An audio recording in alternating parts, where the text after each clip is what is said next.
Hello students, स्वागत है आपका मेरे यूट्यूब चैनल एग्जाम 321 पर।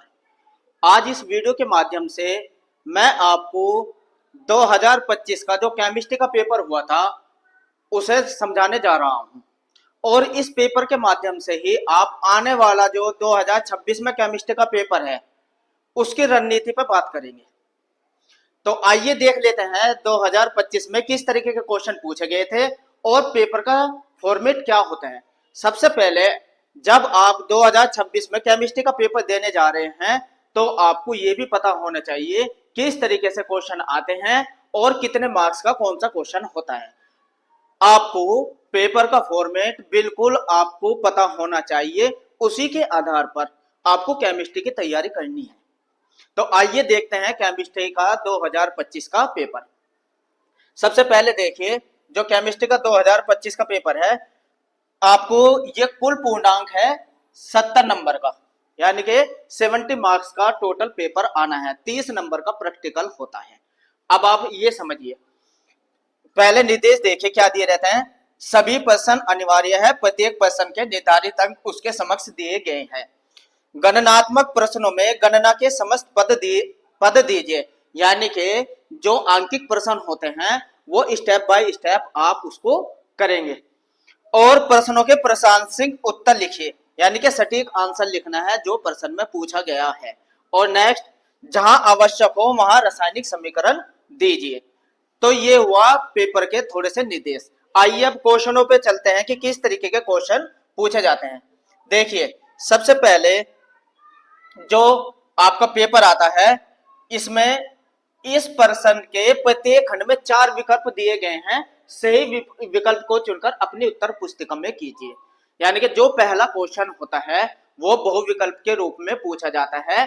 और ये 6 क्वेश्चन आते हैं, कै, ख, ग, घ, अडे, अने, यानी कि टोटल 6 बहुविकल्प क्वेश्चन पूछे जाते हैं और प्रत्येक 1 नंबर का होता है। देखिए पहला ही प्रश्न देखिए, जैसे कि ये पहला ही प्रश्न है, 0.2 H2SO4 विलयन की सांद्रता ग्राम प्रति लीटर में क्या होगी। पेपर हल करने इसके बाद में जो वीडियो बनाऊंगा इस पेपर को हल करके भी दिखाऊंगा। तो आपको ये 4 बहुविकल्प दिए हैं, इनमें से बहुविकल्प बताना है कौन सा ठीक है। जैसे कि इस क्वेश्चन को अगर मैं बताऊं आपको, इसका H2SO4 का अनुभार निकालेंगे 98 हो जाएगा और इसको गुना करेंगे तो 19.6 के करीब इसका आंसर आ जाएगा। तो इसमें क्या पूछे, सांद्रता, यानी कि बहुविकल्प है कौन सा इनमें से सही है। ऐसे ही कै, ख, निम्नलिखित आयनों में अणुचुंबकीय आयन है। तो ये बहुविकल्प के रूप में क्वेश्चन पूछे जाते हैं। आइए नेक्स्ट देखिए, कितने क्वेश्चन बताए मैंने, 6 क्वेश्चन आते हैं। ये देखिए, अब जैसे कि गै क्वेश्चन, गै गै क्वेश्चन पूछा है, ये भी बहुविकल्प के रूप में आपसे पूछा गया क्वेश्चन है। अब आप देखिए गै, घ, अरे, यानी कि 6 क्वेश्चन बहुविकल्प आता है और प्रत्येक 1 मार्क्स का होता है। तो ये हुआ पहला क्वेश्चन। अब क्वेश्चन नंबर 2 पे चलते हैं, जिसमें कि 4 क्वेश्चन आते हैं और चारों के चारों 2-2 मार्क्स के होते हैं। यानी कि दूसरा क्वेश्चन जो आएगा वो टोटल 8 मार्क्स का आएगा, जिसमें 4 प्रश्न दे रहते हैं और चारों के चारों आपको करने के लिए होते हैं। ये देखिए, अब आप जरा दूसरे क्वेश्चन पे चलते हैं। दूसरे क्वेश्चन को देखिए, हिंदी और इंग्लिश दोनों में क्वेश्चन पेपर आता है। अब आप देखिए दूसरे क्वेश्चन पे नजर मारिए। दूसरे जो क्वेश्चन है, जैसे कि पिछले साल आपसे क्वेश्चन पूछा गया था, क्या राउल्ट नियम को परिभाषित कीजिए, ख, ग, घ। टोटल दूसरा क्वेश्चन होता है, 4 क्वेश्चन पूछे जाते हैं और प्रत्येक 2-2 मार्क्स का क्वेश्चन आता है। यानी कि टोटल दूसरा जो क्वेश्चन आएंगे पेपर में वे 8 मार्क्स के आते हैं। पहला क्वेश्चन जो था बहुविकल्प के रूप में वो 6 मार्क्स का था और जो दूसरा क्वेश्चन आता है वो 8 मार्क्स का आता है। इसी तरीके से अगर क्वेश्चन नंबर 3 की बात करें, 3 के भी तीसरा जो प्रश्न होता है वो भी 8 मार्क्स का होता है और टोटल 4 खंडों में बटा हुआ होता है। यानी कि 2 मार्क्स का प्रत्येक क्वेश्चन आता है। क्वेश्चन नंबर 3 देखिए, क्वेश्चन नंबर 3। अब क्वेश्चन नंबर 3 में देखिए आंकिक प्रश्न भी पूछा गया है। ये देखिए क्वेश्चन नंबर 3 आपके सामने है। क्वेश्चन नंबर 3 को देखिए, इसी के आधार पर हमें स्ट्रेटेजी तैयार करके चलनी है। देखिए, 27 डिग्री सेल्सियस यूरिया के m/10 विलियन का प्रसारण दाब ज्ञात कीजिए। इसमें प्रसारण दाब पूछा गया है। आणविक सूत्र C4H10O के सभी संभावित समावयवी अल्कोहल के सूत्र लिखिए। कली मेंशन अपचयन को उदाहरण देते हुए समझाइए। टालेन अभिकर्मक क्या है, इसकी ग्लूकोज के साथ अभिक्रिया की रासायनिक समीकरण दीजिए। यानी कि इसमें समीकरण भी पूछी गई है। और प्रत्येक कितने मार्क्स का है? 2 मार्क्स का क्वेश्चन है ये। प्रत्येक 2 मार्क्स का क्वेश्चन है। टोटल तीसरा भी 8 मार्क्स का प्रश्न आएंगे। तो टोटल 8 मार्क्स के ही आते हैं।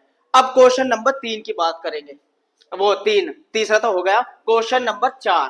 क्वेश्चन नंबर 4 देखिए, पिछले साल क्या पूछा गया था, कितने मार्क्स के होते हैं ये देखिए। 4 को देखिए, 4 जो क्वेश्चन होता है ये प्रत्येक क्वेश्चन 3 मार्क्स का होता है। जैसे कि आपको स्क्रीन पे दिखाई दे रहा है, कितने मार्क्स का है? 3 मार्क्स का क्वेश्चन होता है प्रत्येक 3, और 4 क्वेश्चन आते हैं तो 3 चौक 12।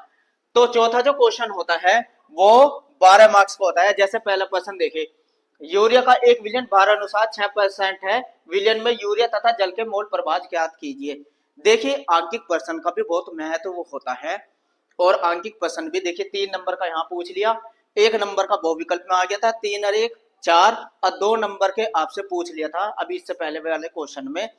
तो 4 और 2 6 मार्क्स का अब तक हो चुका है आंकिक। यानी कि आंकिक प्रश्न में बहुत महत्वपूर्ण रोल निभाता है केमिस्ट्री के पेपर में। तो आंकिक प्रश्न जो होते हैं उनको भी आपको अच्छे से तैयार कर लेने हैं। अब नेक्स्ट देखिए, यह अभिक्रिया है, ये भी एक तरीके से आंकिक प्रश्न का ही एक रूप है। इसमें विद्युत वाहक बल आपको ज्ञात करना है। 3 नंबर का आंकिक प्रश्न ये हुआ। तो आंकिक प्रश्न की तैयारी आपको बहुत अच्छे से करके चलनी है, ये भी देखिए। इसके बाद आप देखिए 4 का कै हो गया, ख हो गया, 3 मार्क्स का एक एक क्वेश्चन हो गया, ख ग और घ। यानी कि जो ये क्वेश्चन है ग और घ, तो ये 3-3 मार्क्स के क्वेश्चन होते हैं। तो चौथा जो क्वेश्चन आते हैं वो 3-3 मार्क्स के होते हैं। टोटल 4 क्वेश्चन करने होते हैं, और 4 या 12 नंबर का आपका क्वेश्चन नंबर 4 हो जाएगा। अब क्वेश्चन नंबर 5 की बात करेंगे। 5 को देखिए, 5 जो क्वेश्चन होता है, क्वेश्चन नंबर 5वां जो क्वेश्चन होता है ये भी 4 खंडों में बटा हुआ होता है। देखिए कौन कौन से, जैसे कि 5 कै, अब आप ये देखिए 5 कै ख ग और घ। तो 4 खंडों में आपका क्वेश्चन पेपर रहेगा। ये भी प्रत्येक 4 नंबर का एक क्वेश्चन होता है, 4 नंबर का। अब देखिए आंकिक प्रश्न यहाँ भी पूछ लिया गया है, और ये कितने मार्क्स का है? 4 मार्क्स का। तो 6 अति 9 4 13 मार्क्स का 5 क्वेश्चन तक आ चुका है, जो कि आंकिक प्रश्न है। तो आंकिक प्रश्न भी आपको अच्छे से तैयार करते हुए जरूर चलना है। आंकिक प्रश्न को छोड़ते हुए मत चलिए। अगर आप केमिस्ट्री की तैयारी करने हैं, रिएक्शन भी बहुत महत्वपूर्ण रोल निभाती है, और आंकिक प्रश्न भी बहुत ज्यादा महत्वपूर्ण रोल निभाते हैं। अब देखिए, तो ये कितने हो गए टोटल? ये आ जाएंगे 5वां जो प्रश्न होता है 4 नंबर का एक होता है, टोटल 4 16 मार्क्स का आपका ये वाला पेपर हो जाएगा, प्रश्न नंबर 5। अब प्रश्न नंबर 6 की बात करेंगे। प्रश्न नंबर 6, अब प्रश्न नंबर 6 को देखिए। ये जो प्रश्न नंबर 6 होता है ये ज्यादातर ऑर्गेनिक केमिस्ट्री से पूछी गई समीकरण के आधार पे होते हैं। अब आप इसको भी समझिए। देखिए इसमें प्रश्न नंबर जो 6 होता है, यहाँ ऑर्गेनिक केमिस्ट्री बहुत महत्वपूर्ण रोल निभाती है। आप जरा क्वेश्चनों को ध्यान से देखिए। पहला ही क्वेश्चन देखिए, सैंडमायर अभिक्रिया द्वारा क्लोरोबेंजीन बनाने की रासायनिक समीकरण लिखिए। देखिए समीकरण पूछ ली, और रासायनिक समीकरण देते हुए स्पष्ट कीजिए कि क्लोरोबेंजीन से निम्नलिखित यौगिकों से आप कैसे बनाएंगे। यानी कि ये सभी फिनोल बनाना है क्लोरोबेंजीन से, टॉलुइन या डाइफेनिल, ये तीनों बना के दिखानी है। लेकिन यहां आपको चॉइस रहती है क्वेश्चन नंबर 6 पे, अथवा आता है, या तो आप ये पूरा का पूरा क्वेश्चन हल करिए। ऐसा नहीं करना कि 2 क्वेश्चन यहां से कर लिया, एक यो पॉलीहेलोजन यौगिक पर टिप्पणी, और आपने थोड़ी सी टिप्पणी इस पे लिख दी। नहीं, आप या तो इस क्वेश्चन को अटेम्प्ट करिए या फिर इसको ही करिए। इन दोनों में से कोई सा एक क्वेश्चन करना है, और ये पूरा का पूरा 5 नंबर का क्वेश्चन आता है। यानी कि जो क्वेश्चन नंबर 6 होता है वो टोटल 10 मार्क्स का होता है। 2 क्वेश्चन करने को होते हैं आपको और 5-5 नंबर का एक होता है। लेकिन इस क्वेश्चन में आपकी चॉइस होती है, टोटल 4 में से आपको 2 करने होते हैं। लेकिन चॉइस भी ऐसे नहीं कि कोई से भी 2 कर दीजिए, नहीं। जैसे क्या है, क्या में अथवा है ना, या तो आप ये करिए या ये करिए, चॉइस यहाँ होती है। ऐसे नहीं करेंगे एक यहां से कर दिया एक अलग से कर दिया, ऐसे नहीं, इन 2 में से एक। और जो छठे का ख आएगा, अब देखिए ख प्रश्न को देखिए, ख में जो आया है, ख में भी जो पूछे है, देखिए ये पूछा है फिनोल बनाने की विधि लिखिए। क्या पूछा है आपसे, फिनोल बनाने की विधि लिखिए। और ये भी इसकी भी समीकरण के रूप में, इसकी निम्नलिखित अभिक्रिया रासायनिक समीकरण किससे, सांद्र HNO3 से, ब्रोमीन जल से और जिंक से। 5 नंबर की ये क्वेश्चन है। यानी कि अब यहाँ रोल निभाने जा रही है ऑर्गेनिक केमिस्ट्री, बहुत ज्यादा रोल निभाने जा रही है छठे क्वेश्चन को लेकर। छठा क्वेश्चन में देखिए, एनिसोल बनाने की रासायनिक समीकरण लिखिए, इसकी निम्नलिखित से अभिक्रिया दिखाइए। या तो आप ये वाला क्वेश्चन करिए या ये करिए, और इसकी समीकरण भी दिखानी है। एसिटिल क्लोराइड से, हाइड्रोजन आयोडाइड से, सांद्र H2SO4 तथा सांद्र HNO3 के मिश्रण से। टोटल 6 में से आपको 10 मार्क्स का छठा क्वेश्चन रहता है, और ये ऑर्गेनिक से होते हैं, तो 10 मार्क्स का तो ऑर्गेनिक का ये आना ही आना है। तो इसलिए ऑर्गेनिक केमिस्ट्री की जो बनाने की विधियां होती है या रासायनिक समीकरण जो आती है, वो आप पे आनी चाहिए। ठीक है, नेक्स्ट 7वां क्वेश्चन। अब देखिए 7वां क्वेश्चन भी सेम यही होता है, 6 के फॉर्मेट की तरह ही 7वां क्वेश्चन भी आपका पेपर में आएगा। देखिए क्या है, ये भी ऑर्गेनिक केमिस्ट्री से ही आता है। देखिए आप छठे क्वेश्चन में को भी आप ध्यान से देखिए, बेंजेल्डिहाइड का संरचना सूत्र लिखिए। जो बेंजेल्डिहाइड होती है, यानी कि बेंजेल्डिहाइड का संरचना सूत्र पूछा है, और इनसे अभिक्रिया भी पूछी गई है। 4 अभिक्रिया, इससे समीकरण भी आपसे पूछी गई है। टोटल ये भी 5 मार्क्स का आता है। या तो आप ये करिए क्या, या अथवा एसिटाल्डिहाइड का यूपीएससी नाम लिखिए। इसके एचसीएल गैस की उपस्थिति में इस NaHSO3, नंबर 2 NaOH, NH2OH और CH2OH, CH2OH से अभिक्रिया के रासायनिक समीकरण भी लिखिए। कहने का मतलब ये है कि ये भी ऑर्गेनिक केमिस्ट्री का ही पोर्शन है, जो कि 5 नंबर का ये, यानी कि टोटल 20 मार्क्स का आपका ऑर्गेनिक पेपर। यहाँ छठा और 7वां जो प्रश्न होता है, ये 20 मार्क्स का तो पूरा टोटल ऑर्गेनिक पे डिपेंड होता है। तो ऑर्गेनिक केमिस्ट्री को अच्छे से तैयार करिए, समीकरण अच्छे से पढ़िए।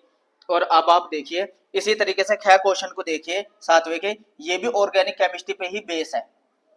प्रयोगशाला में एनिलीन बनाने की विधि का वर्णन कीजिए तथा संबंधित रासायनिक समीकरण लिखिए। इसके 2 प्रमुख रासायनिक गुण व रासायनिक समीकरण भी लिखिए।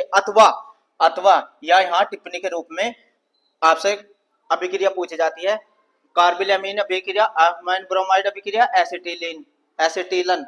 यानी कि या तो आप ये टिप्पणी कर दीजिए या ये वाला क्वेश्चन करिए, इनमें से 2 में से कोई सा एक। इस तरीके से आपका केमिस्ट्री का फॉर्मेट पूरा हो जाता है पूरे 70 मार्क्स का। आइए समझा दूं क्या था उसमें, पूरा का पूरा फॉर्मेट क्या था। ये फॉर्मेट एक बार आप समझ लीजिए और दिमाग में बिठा लीजिए। जो पहला क्वेश्चन है, 6 बहुविकल्प क्वेश्चन आएंगे। कैसे बहुविकल्प, ये कितने मार्क्स के होते हैं, टोटल 6 नंबर का, 1 नंबर का एक। जो दूसरा और तीसरा क्वेश्चन आएगा, 2 और 3, ये आते हैं 2-2 मार्क्स के। यानी कि 4 क्वेश्चन 2 में से करने हैं आपको, 4 क्वेश्चन 3 में से, तो 8 यहाँ 8 यहाँ, टोटल 16 मार्क्स। 16 नंबर का ये हो गया दूसरा और तीसरा। चौथा जो प्रश्न होता है, ये 4 खंड इसके करने को होते हैं, कै, ख, ग और घ। प्रत्येक 3-3 मार्क्स का होता है, 3 चौक 12 मार्क्स का आपका प्रश्न होता है 4। 5 क्वेश्चन जो होता है 5वां, ये भी 4 खंडों में बटा हुआ होता है, कै, ख, ग और घ। ये प्रत्येक क्वेश्चन 3 मार्क्स का होता है, और ये रहेगा 4 मार्क्स का, 4 चौक 16 नंबर का ये आता है 5वां क्वेश्चन। जो 6 क्वेश्चन होते हैं, इसमें आपके चॉइस रहती है, 2 क्वेश्चन आपको करने होते हैं इसमें, और ये टोटल 10 मार्क्स का आएगा। इसी तरीके से 7वां जो क्वेश्चन रहता है, इसमें भी 2 क्वेश्चन आते हैं, और ये भी 10 मार्क्स का होता है। टोटल ये 70 मार्क्स का आपका पेपर होता है। और ये रहा आपका पूरा का पूरा पेपर का फॉर्मेट। तो इससे नेक्स्ट वीडियो में मैं आपको ये जो पेपर आया हुआ है कॉपी में ये कैसे करना है, मैं इससे नेक्स्ट वाली वीडियो में आपको करके बताऊंगा। कहाँ आपको आंकिक प्रश्न के रफ कार्य करना है, किस तरीके से आपको एग्जाम में समीकरण करनी है, वो मैं नेक्स्ट वीडियो में कॉपी में आपको खुद करके आपको दिखाऊंगा पूरा पेपर हल। इसी के आधार पर आप बोर्ड परीक्षा में बहुत अच्छे से अपनी कॉपी में केमिस्ट्री का पेपर कर सकते हैं और अच्छे मार्क्स पा सकते हैं। तो मेरे साथ जुड़े रहने के लिए थैंक्स।